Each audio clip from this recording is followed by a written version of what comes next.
Today, mankind has two priority tasks: finding new energy resources while simultaneously controlling global warming. In the quest to reduce CO2 emissions, a new player in the family of carbon compounds has appeared on the scene: methane hydrates. This form of ice is actually flammable, as it contains methane, the same gas used in the kitchens of hundreds of millions of cooks all over planet Earth.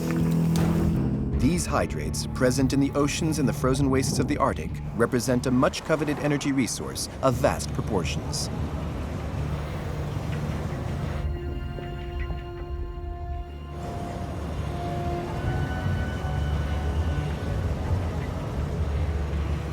The development of methane hydrates is a big challenge for Japan.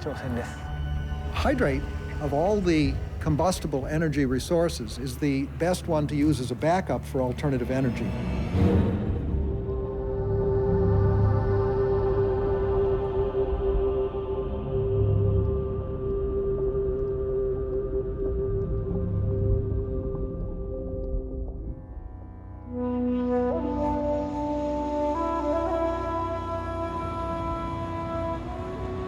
Between March 12th and 18th, 2013, for the first time in history, methane from an underwater reservoir of methane hydrates was set ablaze in a flare behind a Japanese research ship, Chikyu.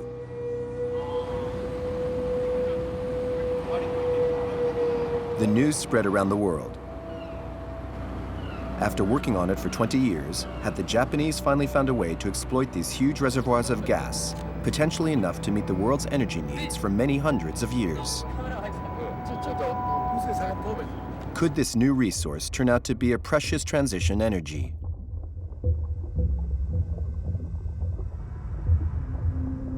Might the danger involved in extracting the gas keep methane hydrates out of reach? Will flammable ice prove to be a real energy opportunity, or a new sword of Damocles hanging over the Earth's climate?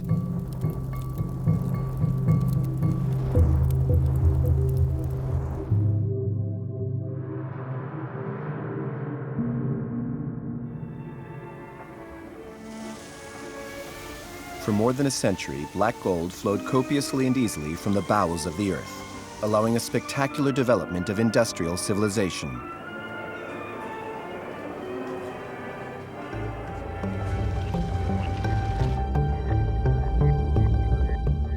At the turn of the millennium, its glory went into decline. The expense of extracting oil from the ground shot up as easily accessible deposits became more and more scarce. What's more, the CO2 emitted from the massive use of this hydrocarbon, along with other combustible fossil fuels such as coal, has caused global warming.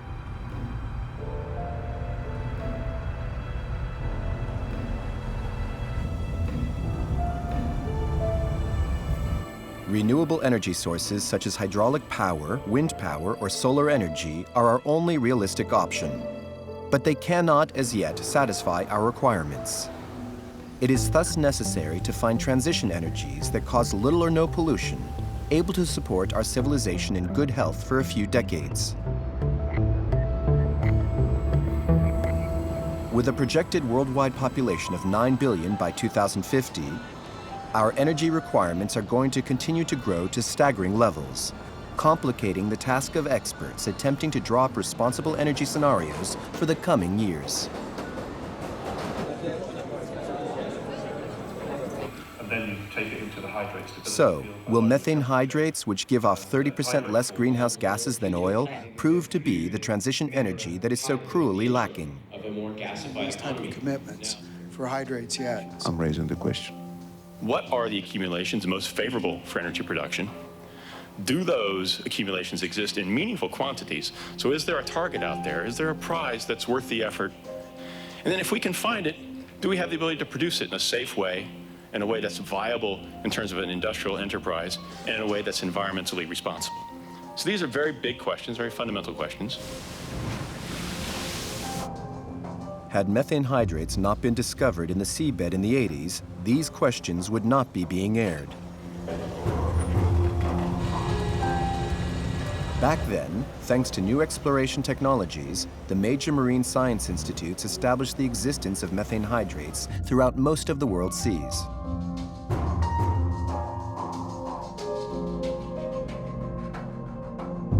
Initial estimates of the gas reserves contained in methane hydrates were astronomical. It appeared that the flammable ice scattered around the globe contained the energy equivalent of the world's reserves of hydrocarbons. I think personally the gas hydrocarbons ultimately will be exploited. I think they will, and then there's a huge resource. It's absolutely vast. I mean, it makes the conventional oil and gas resource in the Arctic look, sort of small. Japan's exploration of the seas has traditionally been aimed primarily at studying the mechanisms behind earthquakes. But Japan's seismic observation equipment led to the discovery of methane hydrate deposits. While taking samples of marine sediment, methane hydrate even found its way onto the ship's decks. And every time, this methane-containing ice always aroused the curiosity of researchers.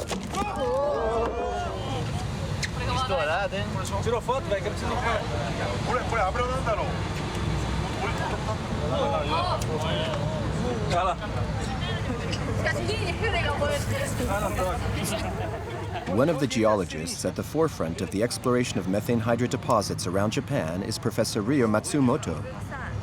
Over the last 20 years, we have explored the seabeds using BSR in order to assess the quantity of methane hydrates exploitable as energy. A great deal of effort has been put into this exploration, with industrial production the ultimate target. All around the Japanese archipelago, more than 120,000 square kilometers of methane hydrates have been identified. Without doubt, enough to meet Japan's energy needs for 100 years. Lacking any conventional hydrocarbon resources of their own, and with an energy bill bloated by their geographical distance from oil and gas-producing countries, the Japanese quickly developed a strategic interest in methane hydrates.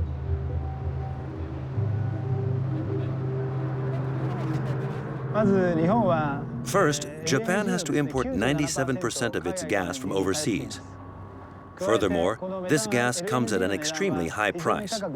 Our importation costs are 5 times higher than those of the United States and twice as high as Europe's. As a result, if Japan is to secure its future energy supply, it is vital that its methane hydrate reserves be developed. Hence, the focus on the country's resources on this research. The government has assembled some of the country's finest scientific institutes to carry out research on hydrates. The aim is to find a way of extracting methane at a reasonable cost while preserving the environment. The development of methane hydrates is a big challenge for Japan. We pay close attention to technology and to cost, especially at an operational level.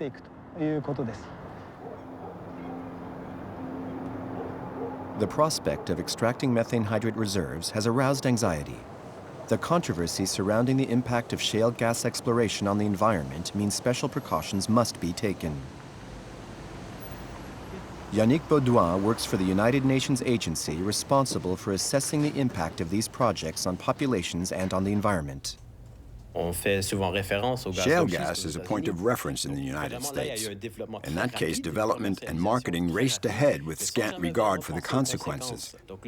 So here, with methane hydrates, we've managed to get the scientific community involved ahead of time to share their knowledge and guide any future decisions. Through its guidance, this agency hopes to supervise the exploration of methane hydrates and thus avoid any environmental disasters. But it also intends to monitor the promotion of energies that would have no impact on global warming. If we decide to simply continue to use more and more hydrocarbons, even though natural gas-type hydrocarbons are cleaner than, say, coal, it still keeps adding to the same pile.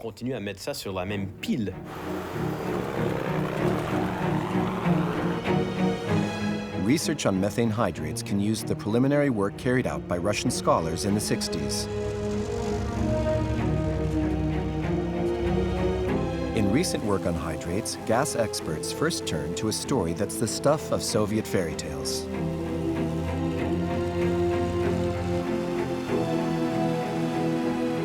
Natural gas was heroically extracted in Siberia close to the Arctic Circle. At these latitudes, the ground is always frozen. The pocket of gas in Mesoyaka is several hundred meters below a thick layer of permafrost. Professor Vladimir Yakushev of Moscow's University of Gubkin, a geologist and expert in methane hydrates, tells us about it. The Mesoyaka gas field is located in a zone where the permafrost is particularly dense. The depth varies between 400 and 450 meters. This layer of frozen earth creates excellent conditions for the formation of an area of stability for hydrates.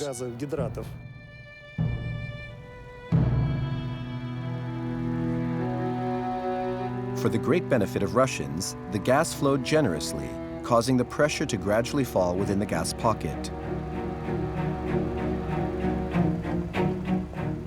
After several years, the pressure became so weak that commercial exploitation was being phased out. In 1975, the deposit was provisionally closed. But as production diminished, we noticed that the pressure in the reserve acted in an unusual way. Instead of diminishing at a rate proportional to the reduction of production, as expected, the pressure did not follow the usual laws governing gases. More amazing still, when production ceased absolutely, the pressure in the reservoir continued to increase. How could this phenomenon be explained? Emptying the natural gas prompted a pressure drop within the field. This caused the methane hydrates just above to dissociate, producing water and methane. The methane then moved spontaneously into the reservoir, causing a rise of pressure.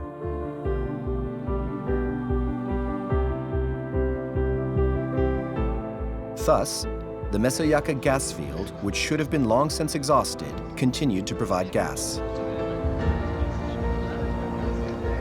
A real hen laying golden eggs, of which there remains but a small flame of metallic methane, lost in the tundra. It would be many years before the Russians' astounding discovery aroused the interest of the Japanese, when Japan embarked upon a more in-depth review of these underwater methane hydrates.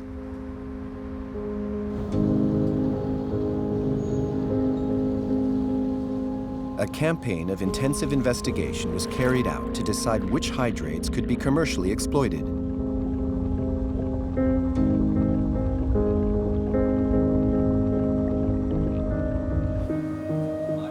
Off the north coast, in the Sea of Japan, at a depth of around 1,000 meters, scientists first noticed plumes of methane bubbles several hundred meters long.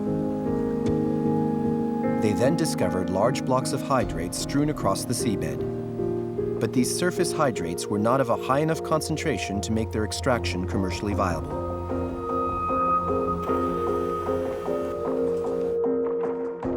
However, on the other side of the archipelago in the Pacific, the hydrates are invisible, buried in the seabed. Seismic tests showed that in Nankai Trough they were more concentrated than anywhere else in Japan.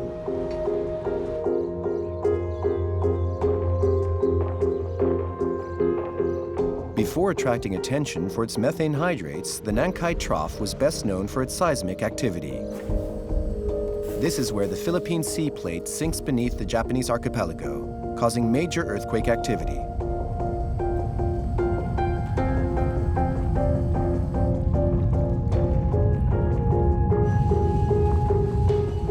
For many years, seismologists have been attempting to explain the mysterious tectonic mechanisms of this fault, studying the thousands of sediment core samples carefully preserved here in Kochi.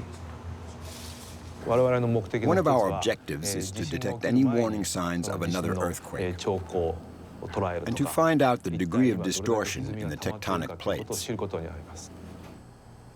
For Dr. Kinoshita, methane hydrates have long been part of the history of the Nankai Trough. In the first stage, abundant deposits of organic matter build up, from which the methane hydrates will form. The second stage, the thrust plates forces its way downward, taking the organic matter with it. The further down it goes, the more pressure and temperature increase. The organic matter then gradually decomposes and is transformed into methane.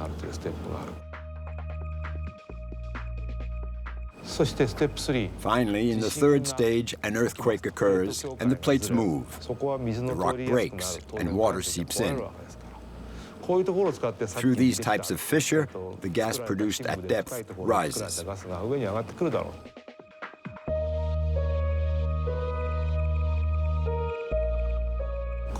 What was gas is thus transformed into hydrates in a concentrated form, which explains its value as an energy resource. The energy potential lying dormant within the seismic fault is considerable, according to Professor Matsumoto. Right now, the concentration of hydrates would appear to be equivalent to about 10 years of domestic consumption, contained within a zone of some 5,000 square kilometers.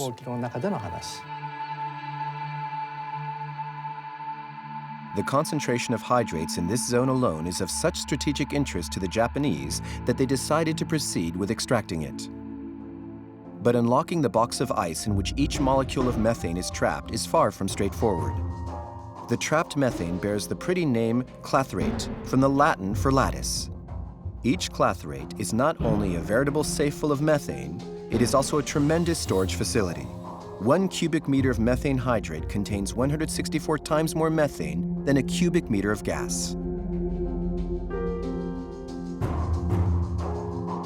The Japanese government has commissioned the AIST laboratory in Hokkaido to find a way into this methane-containing ice safe.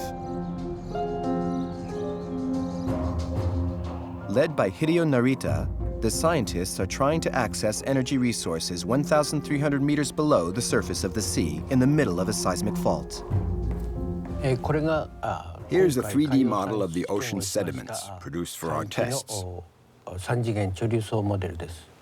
The black part at the top represents the seabed, with layers of methane hydrate between 200 and 300 meters below.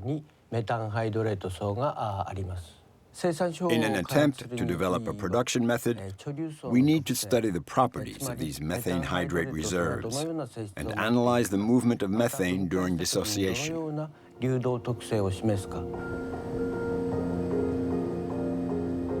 This is where samples of sediment taken from the Nankai zone are analyzed.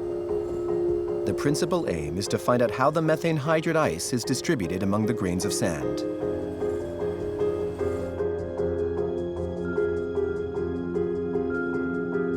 The methane hydrates are in the sand. As a result, if there's too much sand, the gas finds itself trapped, making movement more difficult.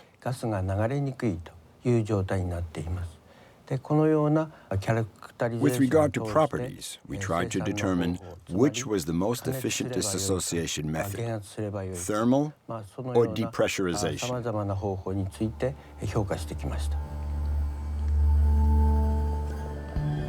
After numerous laboratory studies, the Japanese decided to carry out a full-scale test to assess these two methods of dissociating hydrates. They set up a collaboration with Canada, where reservoirs of hydrates had been identified with characteristics similar to those the Japanese were hoping to exploit in the Nankai Trough.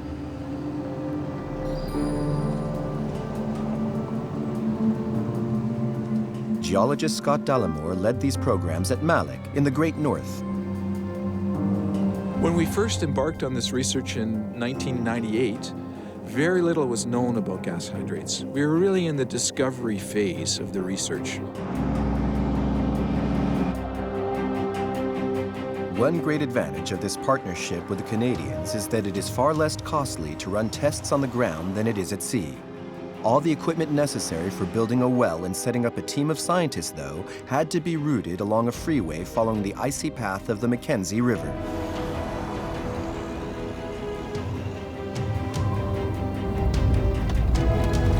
we came to this unique location in the Mackenzie Delta because we knew that we had a very rich deposit of gas hydrates to do experimental research and development studies on. In Malik, the technicians began the full-scale test by trying out the thermal method, considered to be the most efficient. In 2002, we did a thermal heating test where we heated up the gas hydrates and examined the amount of gas coming to the surface. The first method consists in injecting hot water into the reservoir to melt the hydrates.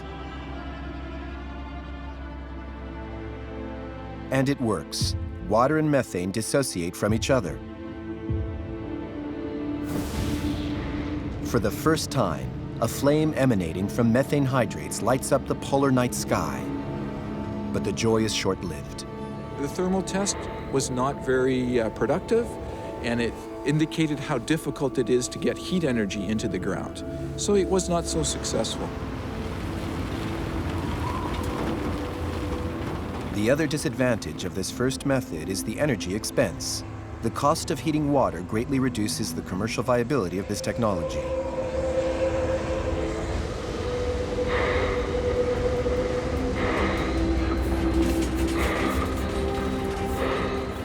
The second method, which the Japanese are anxious to test, is depressurization. This consists in changing the pressure in the reservoir by pumping fluid through the tube that connects the methane hydrates to the surface. The disappearing fluid makes the pressure plummet, allowing the methane hydrates to dissociate.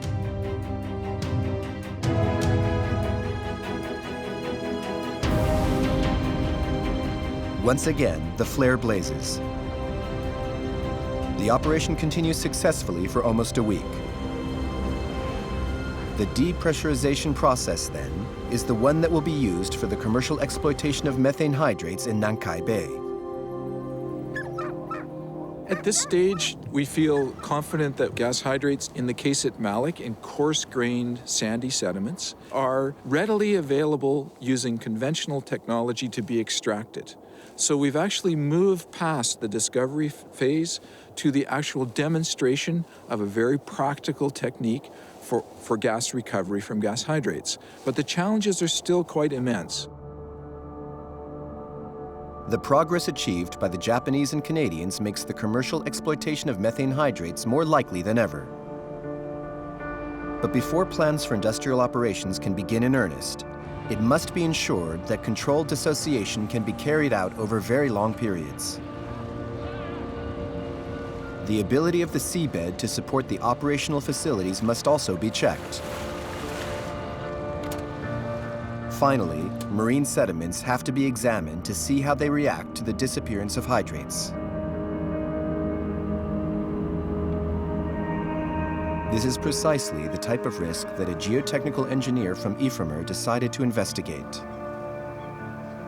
Nabil Sultan studies the underwater craters called pockmarks caused by methane hydrates.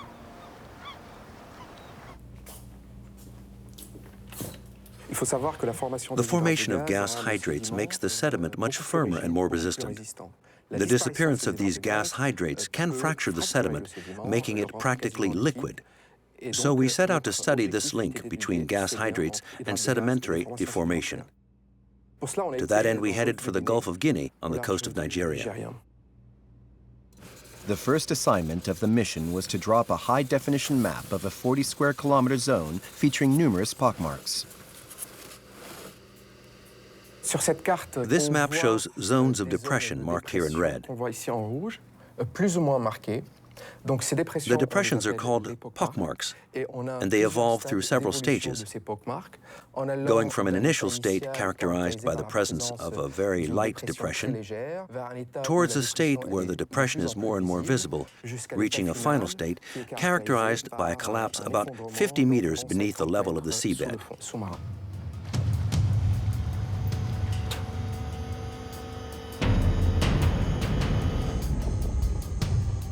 Samples of sediment provide proof of the pressure of methane hydrates.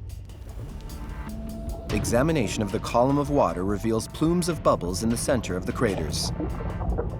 With several pockmarks at different stages of their evolution, Nabil Sultan is able to investigate how methane hydrates are responsible for the transformation of the bottom of the ocean. Here we see a 3D view of these two pockmarks, one in an early stage, the other an intermediate. This one is characterized by the presence of gas hydrates in the central part, as well as by the depression on the edge of the same structure. It should be pointed out that data collected in this zone indicate that this sedimentary deformation is directly linked to the disappearance of gas hydrates. Is it a legitimate concern that the extraction of hydrates, which requires installations to be set up on the seabed, might cause similar phenomena? We can see that the disappearance of these gas hydrates in a natural environment over many thousands of years produces sedimentary deformations several hundreds of meters in diameter, with craters dozens of meters deep. So for me, it's hard to imagine how we could go ahead and extract natural gas hydrates in the same conditions without deforming the surface sediment, given that production would be carried out over a period of several decades. Under no circumstances can Japan take such a risk, although they want to show that it is perfectly realistic to extract methane hydrates. How do they intend to control the risk of collapse in their underwater structures? The expedition preparing to head for the Nankai Trough intends to resolve this vital issue. The teams charged with extracting methane from the seabed are fortunate to have the use of the most remarkable research vessel in the world, a ship named Chikyu. It holds the record for offshore scientific drilling, 2,111 meters beneath the bottom of the ocean, a much greater depth than is necessary for this mission, since methane hydrates reserves are only 300 meters below the seabed.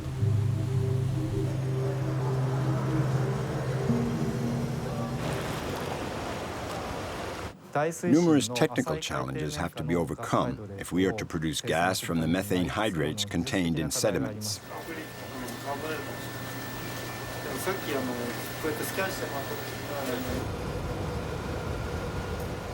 Before carrying out production tests, a range of geological and geomechanical information required for the installation of an underwater extraction facility must first be collected. This is the only way to ensure maximum operational safety. Those in charge are still undecided between two types of methane hydrate deposit.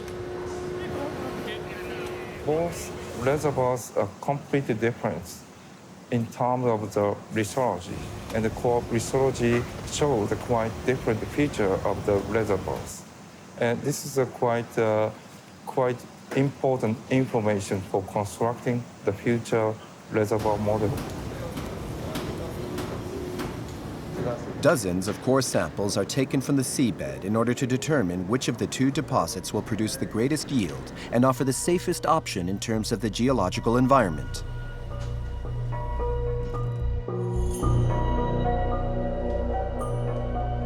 All samples are put through a medical scanner, which enables a non-destructive examination of their contents. This is the first step before carrying out further studies on land. These analyses are key to defining possible working conditions. We're focusing our attention on the mechanical behavior of sediments. Unfortunately, we need more information on this behavior, hence the sampling of sediments. To prepare for this worldwide first, the Japanese have brought along the best international experts like Peter Schultheis, who specializes in the analysis of geological samples. The geotechnical information, as well as the characterization of the sediments and the reservoir itself, is crucial from a safety aspect. If the calculations were wrong, if they made a mistake, then you could have an accident. And so safety is an important part of the whole process. In fact, it's a key part of the whole process. In the wake of some catastrophic offshore incidents, such as the Deepwater Horizon explosion in 2010, stringent safety measures must be met before drilling. But the simple act of extracting large quantities of ice from these marine sediments carries with it a potential risk far greater than any industrial accident.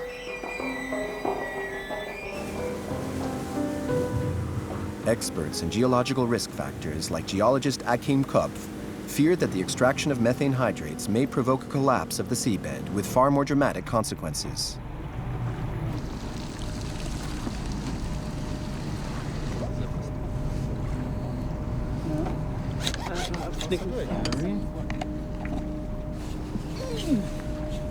So we have taken these gravity cores on a continental slope with gas hydrates, and we will keep them intact for geotechnical measurements. If you have gas hydrates and they dissociate in the sediment column, gas, methane, usually is released. It's pushing the particles apart, and that could cause a major landslide. Achim Kopf believes that the dissociation of methane hydrates, whether naturally occurring or the result of commercial exploitation, causes a very dangerous modification of the pressure within sediments. When the temperature rises or the pressure drops, the hydrates break down, their volume increases substantially, and applies pressure to the sediment, which destabilizes the continental shelf with the risk of triggering a landslide or collapse that might cause a tsunami. To avert such a disaster, the Japanese aim to produce gas from a methane hydrate deposit beneath a solid layer of rock several hundred meters thick. This guarantees against any collapse or leaks of methane into the ocean.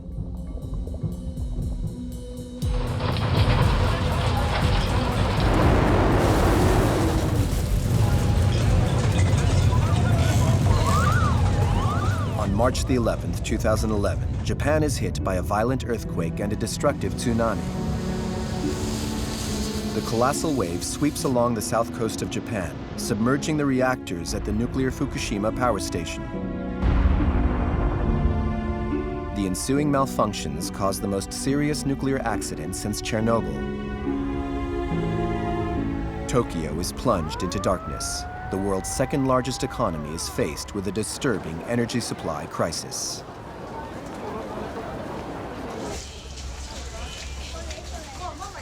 This disaster has a marked impact on public opinion worldwide, fueling a lingering mistrust of nuclear technology in a wide range of countries.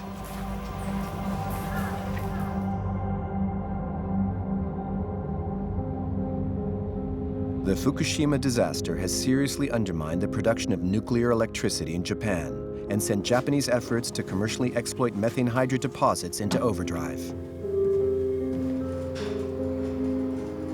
The AIST has an opportunity to repeat production tests with a unique piece of equipment. This huge reactor has the same proportions as the head of the planned production shaft and allows operations to be simulated. Until now, tests have been carried out on a reduced scale of around 10 centimeters. In order to reproduce in a laboratory the phenomena that occur in the field, we had to increase the size of the equipment.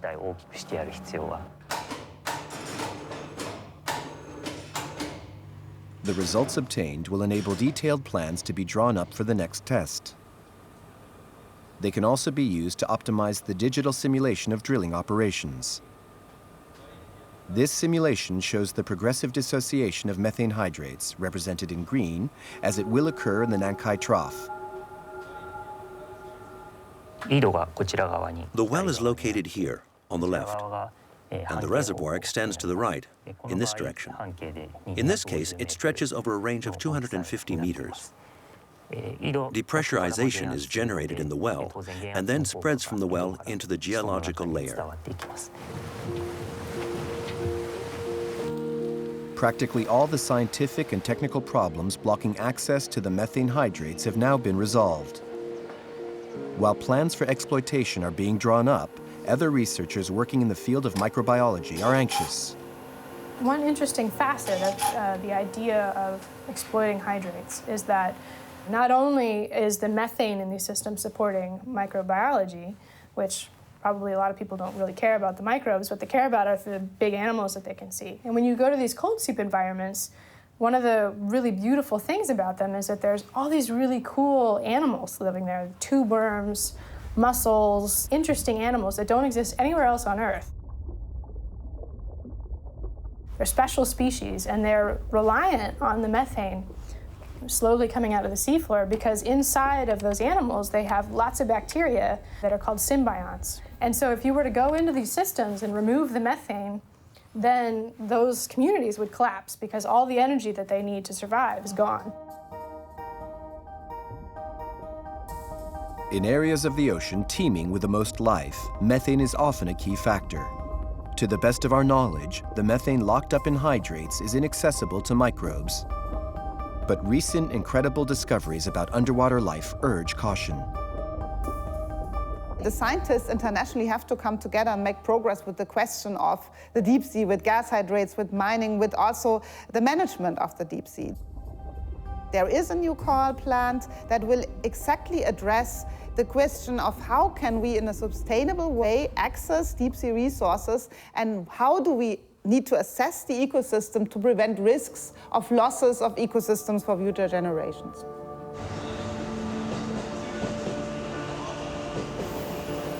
Japanese leaders are particularly vigilant in matters of the environment. Expeditions have inventoried the species of plankton in the Nankai Sea, and equipment has been set up to monitor the biological state of the water around the wells. Japanese law obliges operators to restore the site to exactly the same state as it was before they intervened. We tried to anticipate the impact our test would have on the underwater environment,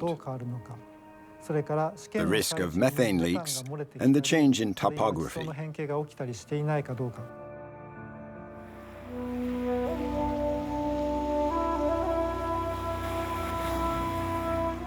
In January 2013, Chikiyu headed for the Nankai Trough for the very first offshore exploration of methane hydrates. The test was the culmination of a scientific and technological adventure that has lasted many years.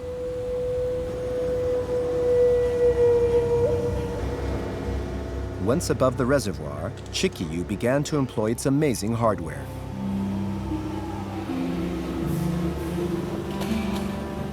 Previous missions had prepared the test, sinking wells intended for observation and monitoring operations. The drilling of the extraction well could now begin.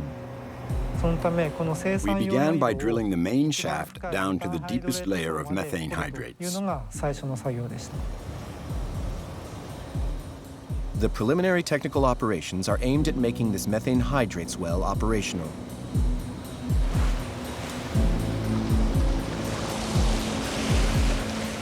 The pump must be descended into the reservoir, as it was in Malik. A system is needed to allow the extraction of methane to be abruptly halted in case of earthquakes or poor sea conditions.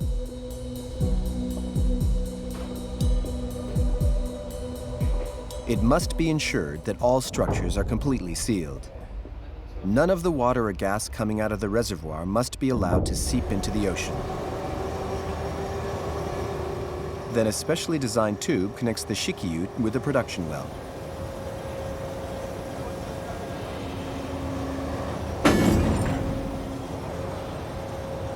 This allows gas to be recovered and the wellhead to be monitored. Koji Yamamoto is impatient to begin the dissociation of methane hydrates by pumping water out of the well. Pumping water gradually brings down the level. It's the same operation as the one we performed at Malik.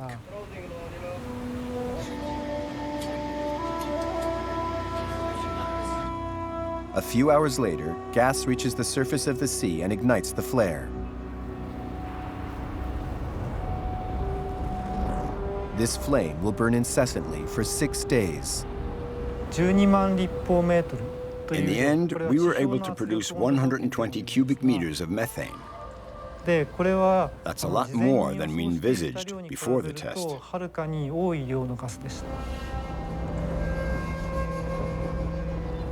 While the results seem favorable, the test was not completed.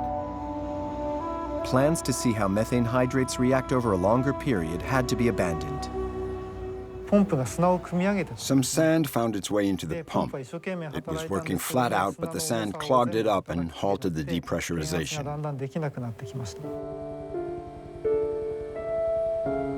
Despite considerable public investment in research and commercial development, there are still some major technological hurdles to be overcome in the exploitation of hydrates in the Gulf of Nankai.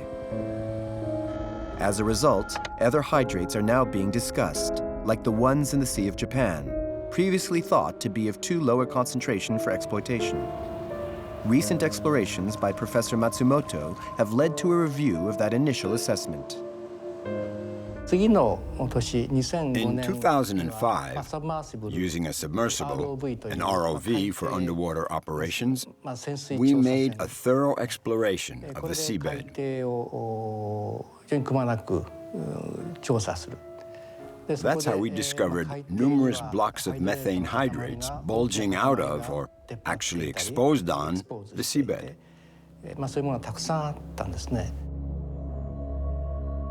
Seismic observations have shown that the blocks of hydrates visible on the seabed are part of geological systems composed of numerous shafts filled with methane hydrates.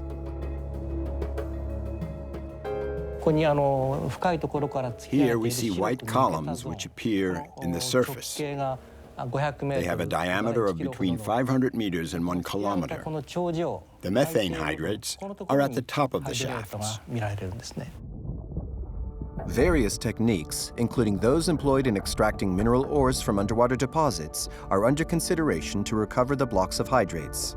But the fact that they are able to float upwards because they are lighter than water and dissociate by themselves as they approach the surface is a considerable advantage. The hydrates rise up, then through the conduit. When they reach the surface, the temperature rises and pressure drops, so the hydrates spontaneously dissociate. But what happens next is the most interesting thing. The hydrates reform in the shafts. With the aid of a submersible, we dive every year to the same places to review our observations. We've noticed, for example, that from one year to the next, a crater can be reblocked with hydrates.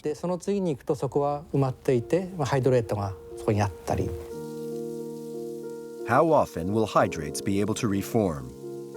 It's a mystery, but an interesting one, because it means that estimates of reserves of methane hydrates can be revised upwards.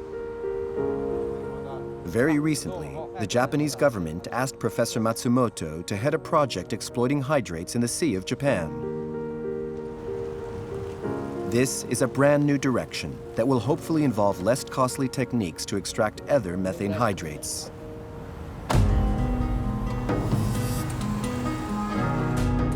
The transition energies scene in which methane hydrates make their entrance has not yet been completely written, and it may still have a few surprises in store.